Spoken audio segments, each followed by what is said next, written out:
اور میں بھی اسی پہ کاربند رہا ہوں. مجھے جب قیادت نے کہا کہ آپ الیکشن لڑنا ہے، آپ لڑ سکتے ہیں، تو میں ان کے حکم پر آمین کہنے والا ہوں. سیاست میں قدم کرو. اصل میں یہ سیاست جو ہے میرے خیال میں تو ایڈوکیٹس کا ہی حق ہے.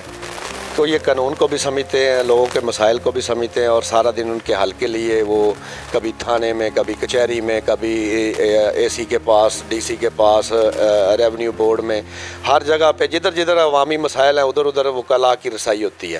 یہ تو آپ نے حق بتا دیا کہ آپ نے سیاست میں قدم کیا سوچ کر. عوام کی خدمت کریں گے. عملی میدان میں، خدمت کے میدان میں میں 95 سے ہوں، جب میں میٹرک کا اسٹوڈنٹ تھا.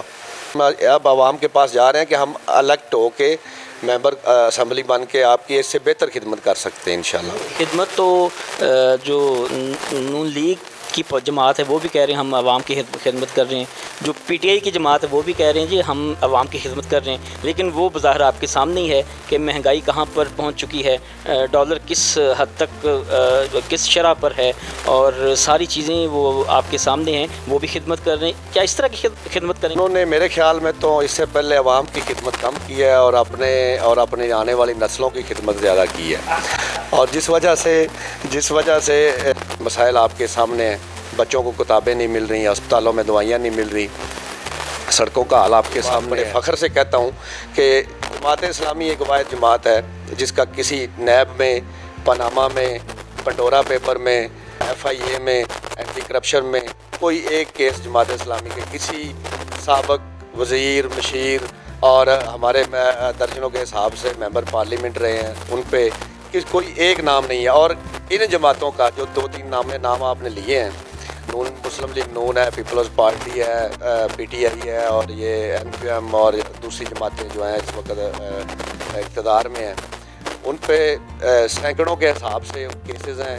وہ ایک طرف وزیر اعلیٰ کی اور وزیر اعظم کی سیٹ پہ بیٹھے ہیں، اگلے دن صبح کسی نہ کسی ادارے کے پاس ان کی تاریخیں ہوتی ہیں. تو یہ کرپٹ لوگ ہیں، ان کا کسی کو بھول تھوڑی ہے.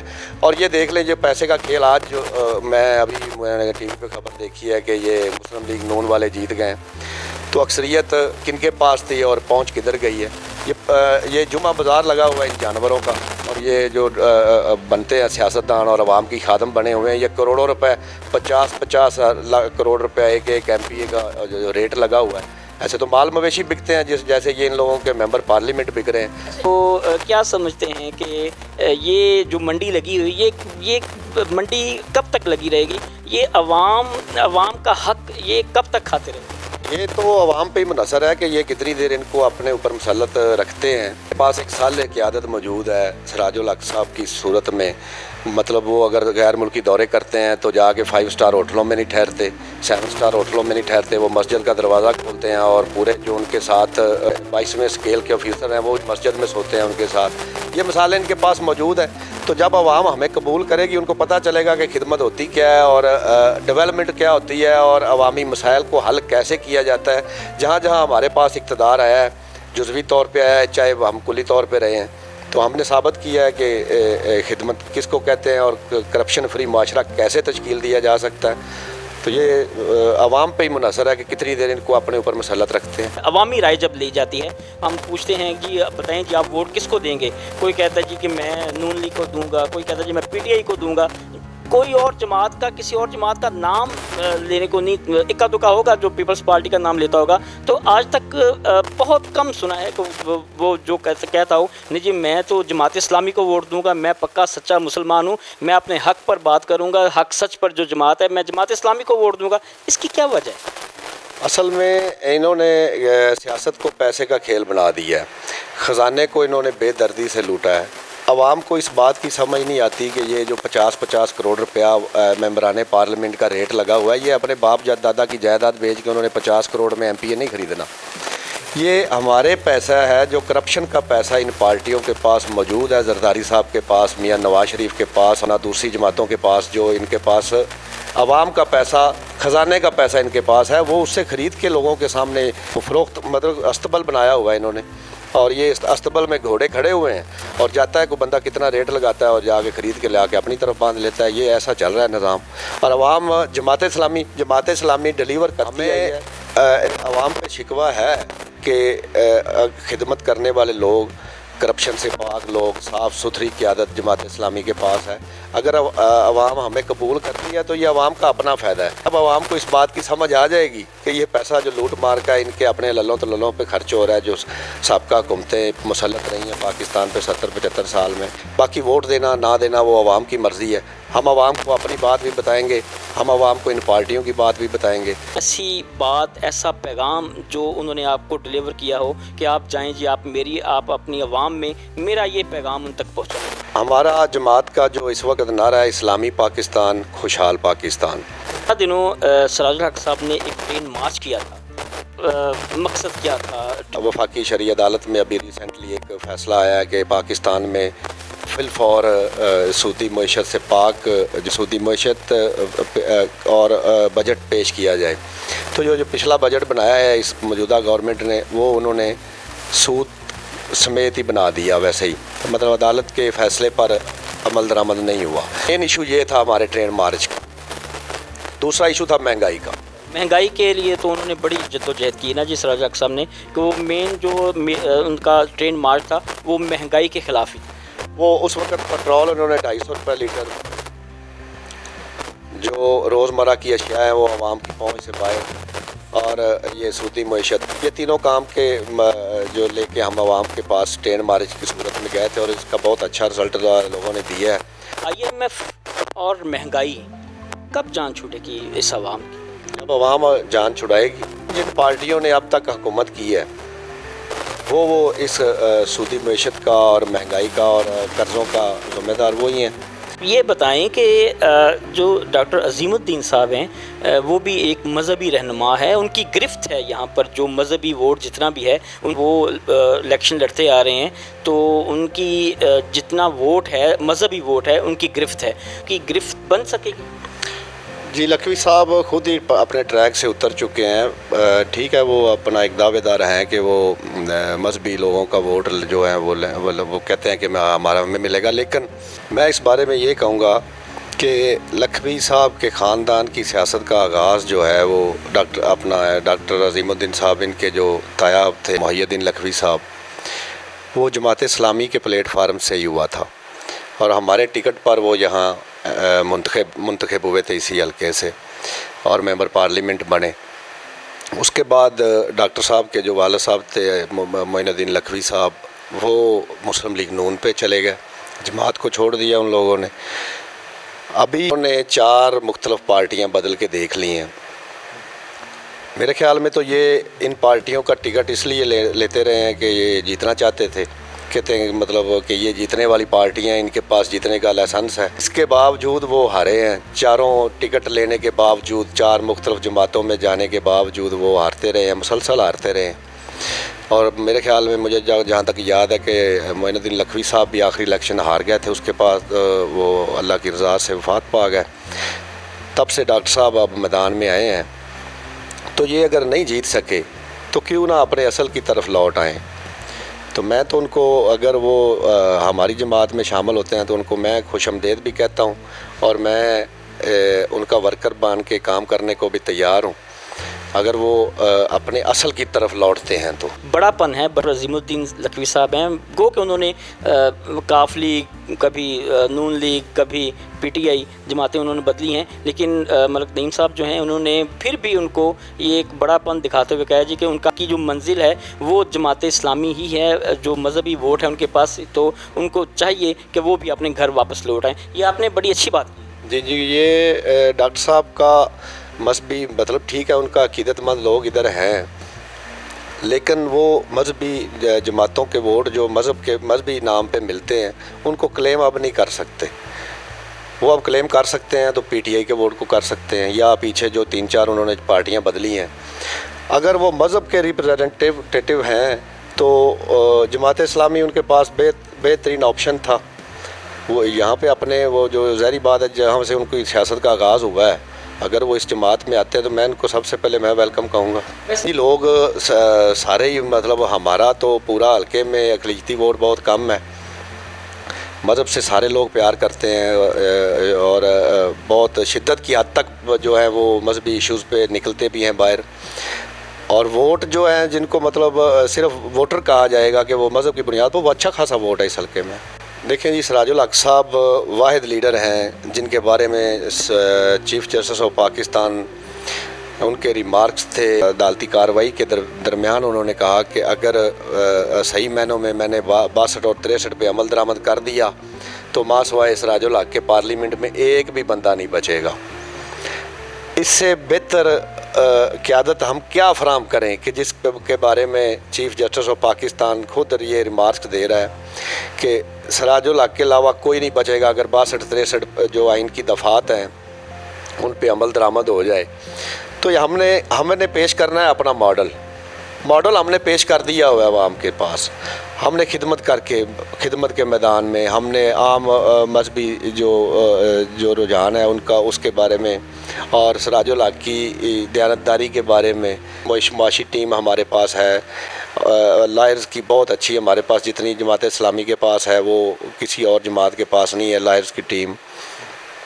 اسی طرح ریلوے میں پریم یونین ہے، واپڈا میں ہے، اسٹوڈنٹس میں اسلامی جمعیت طلبہ ہے، اور نوجوانوں میں جماعت اسلامی یوتھ ہے۔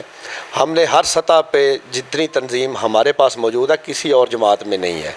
دوسری جماعتوں کے بارے میں ایک ہی لفظ کہوں گا کہ وہ وراثت پہ چل رہی ہیں۔ کوئی خط لے کے آتا ہے اور کہتا ہے کہ میں وارث بن گیا ہوں پارٹی کا، کوئی کہتا ہے کہ میں نواز شریف کے علاوہ اور شہباز شریف، حمزہ شہباز کے علاوہ اس میں وزیر اعلیٰ اور وزیر اعظم کے لیے کوئی اور پارٹی میں اہل بندہ ہی نہیں ہے۔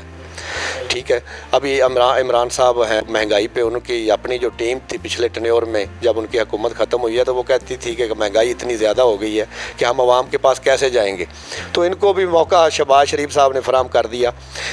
پاکستان میں جمہوری جماعت جو ہے جس میں تسلسل کے ساتھ چینجنگ آتی گئی ہے، مطلب جو ہمارا مرکزی امیر ہے، سب سے پہلے سید مودودی صاحب، میاں طفیل محمد صاحب، اس کے بعد قاضی حسین احمد صاحب، سید منور حسن صاحب، یہ کوئی ایک دوسرے کے رشتہ دار نہیں تھے۔ ضلع کا ہے، ایک کہاں کا رہنے والا ہے، کہاں کا رہنے والا کس ذات برادری سے ہے، دوسرا کسی قوم سے ہے۔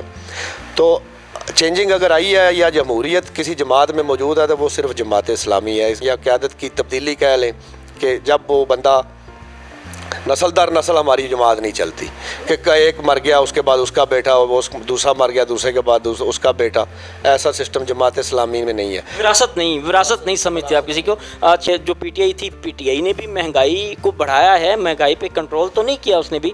اس کے بعد نون لیگ آ گئی، نون لیگ تو ابھی چلو ان کو 2-3 ماہ ہوئے آئے ہوئے، تو انہوں نے ان کے آنے سے بھی مہنگائی بڑھی ہے، انہوں نے بھی کوشش کی ہوگی کہ مہنگائی پہ کنٹرول کرے، لیکن مہنگائی پہ کنٹرول نہیں ہوا، مہنگائی بڑھتی جا رہی ہے دن بہ دن۔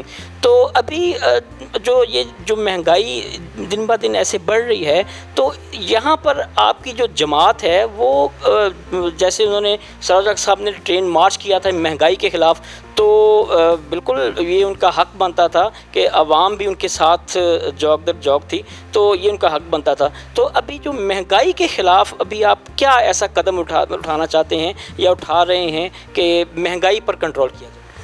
یہ اس سلسلے میں جو اپوزیشن ہوتی ہے وہ احتجاج ہی کر سکتی ہے۔ ہم نے مہنگائی کے خلاف آپ نے خود ہی کہہ دیا کہ ٹرین مارچ کیا اور بڑا کامیاب ہوا ہے۔ مختلف جگہ پہ ہم نے اسلام آباد میں دھرنے دیے ہیں، لاہور میں دیے ہیں، کیپٹل سٹیز جتنے بھی ہیں وہ ملک میں سب میں دھرنے جاری ہیں، اور اس کا ہمیں بینیفٹ بھی مل رہا ہے۔ یہ گوادر میں ہمارا ضلعی چیئرمین جو ہے ضلع کا، وہ جماعت اسلامی کا مطلب گوادر مستقبل کا دبئی ہے، وہاں سے ہم جماعت اسلامی کا منتخب ہوا ہے۔ یا کراچی میں آپ دیکھ لیں کہ حافظ نعیم الرحمان صاحب وہ عوامی لیڈر بن چکے ہیں، اور اتنی دوسری جماعتوں خوف زدہ ہو گئی کہ ابھی انہوں نے الیکشن ملتوی کر دیا ہے، 1 مہینہ ملتوی کر دیا ہے کہ یہ بندہ لے گیا، یہ تو سب کو دھو دیا اس نے۔ تو جماعت اسلامی کے خلاف سازشوں کا بھی بڑا لمبا چوڑا جو ہے وہ سلسلہ ہے۔ تو یہ جو سیاست کا حصہ ہے نا، یہ سازش جو ہے، جو لوگ سمجھتے ہیں یہ ہماری وراثت ہے، تو انہوں نے تو سازش کرنی ہے۔ جی بالکل ایسا ہی ہے، سازشیں بھی ہوتی ہیں جماعت اسلامی کے خلاف، ہم ان کو فیس بھی کرتے ہیں اور کر بھی رہے ہیں انشاءاللہ۔ اب 1 مہینے لیٹ جو کیا ہے انہوں نے کراچی کا الیکشن، تو مہینے بعد بھی یہی حافظ انشاءاللہ نعیم الرحمان صاحب وہ منتخب ہوں گے میئر کراچی۔ اور اس سے پہلے نعمت اللہ خان کی مثال آپ کے پاس ہے، اب دستار افغانی صاحب اب 2 دفعہ وہ ادھر رہے اور جب ان کا جنازہ اٹھا تو اس کو وہی 3 مرلے کا گھر تھا ان کا جہاں سے وہ، اور میر کراچی وہ 2 دفعہ منتخب ہوئے MNA رہے. کوئی لندن میں کوئی کہیں کوئی ایسے فلیٹ نہیں تھے جن کا تذکرہ ہو سکے؟ کچھ بھی نہیں، وہی وہ 3 مرلے کا گھر وہاں سے ان کا مطلب وہ جنازہ اٹھایا اور وہی ان کا آج بھی ان کا گھر وہی ہے. اچھا، حلقہ 133 میں آپ نے کمپین جماعت اسلامی کی طرف سے کمپین شروع کر دی ہے یا ابھی کوئی اس کا کوئی لائحہ عمل بنا رہے ہیں؟ تو میں تو 95 سے کمپین پہ ہوں. مطلب اگر میں الیکشن نہ لڑ رہا ہوتا اس وقت آپ کی جو سوچ تھی وہ as a worker, as a کارکن تھی. ابھی آپ ایز اے کینڈیڈیٹ آپ نے کمپین کرنی ہے. ابھی آپ کی سوچ اس وقت کی اور آج کی سوچ میں فرق تو ہوگا نا؟ ضرور فرق پڑے گا جی. ابھی تو میں اپنے لیے جاؤں گا اور اپنی جماعت کے لیے ووٹ کے لیے عوام کے پاس جاؤں گا. تب بھی میں مطلب دیکھیں یہ جماعت اسلامی کا ایک حسن ہے کہ اگر میں یہ محنت کر رہا ہوں تو یہ میں اپنے لیے نہیں کر رہا، میں اپنی پارٹی کے لیے کر رہا ہوں. اگر جماعت کہے کہ کل ہی اگر مجھے کہے کہ آپ کینڈیڈیٹ نہیں ہے، یہ فلاں بندہ کینڈیڈیٹ ہے، تو میں اس کے سر پہ رکھوں گا اور جو میری محنت ہوگی وہ اس سے زیادہ ہوگی کہ میں کسی اور کے لیے محنت کر رہا ہوں. اپنی جماعت کے مطلب ایز اے ورکر جو جتنی خدمت میں کر سکتا ہوں میں اپنے لیے نہیں کر رہا کہ نہ مجھے جماعت کو کینڈیڈیٹ بنائے گی کسی جگہ پہ میں الیکشن لڑوں گا تو میں یہ کروں گا. نہ، میں جماعت اسلامی کے لیے کر رہا ہوں، جماعت اسلامی کے لیے خدمت عوام کی کر رہا ہوں اور آئندہ بھی جماعت اسلامی کے لیے کروں گا. جماعت اگر الیکشن مجھے لڑاتی ہے تو میں ظاہری بات ہے عوام سے ووٹ مانگ بھی رہا ہوں اور مانگوں گا بھی. اگر مجھے نہیں لڑواتی جماعت، کسی اور کو کہتی ہے کہ یہ بندہ لڑے گا تو یہ میری محنت اس کے کھاتے جائے گی. اچھا، عوام کو کیا کہیں گے جی کہ ابھی آپ نے جو ٹھپا ہے وہ بلے پہ لگانا ہے، شیر پہ لگانا ہے کہ ترازو پہ لگانا ہے؟ نہیں، میں تو ترازو کے لیے ووٹ مانگوں گا بھی اور ترازو کے لیے اپنا کہوں گا لوگوں کو. اور شیر کو بھی آزما چکی ہے 3-4 دفعہ، ان کو اقتدار مل چکا ہے، تیر کو مل چکا ہے اور ریسنٹلی ابھی بلے والے بھی اپنا جوہر دکھا چکے ہیں. ابھی ان سے ڈیلیور نہیں ہوا.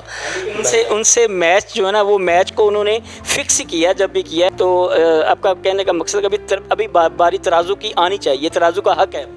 یہ میچ کو جو فکس کرتے رہے ہیں نا جو جن کو عرف عام میں امپائر کہا جا رہا ہے، تو اب امپائروں کا بھی نمبر لگنے والا ہے. یہ اب عوام کو پتہ چل گیا ہے کہ یہ امپائر جو ہے نا یہ سرحدوں کے محافظ نہیں رہے، یہ اور کچھ کاموں میں پڑ گئے ہیں، یہ پراپرٹی میں پڑ گئے ہیں اور یہ جناب DHA بنا رہے ہیں.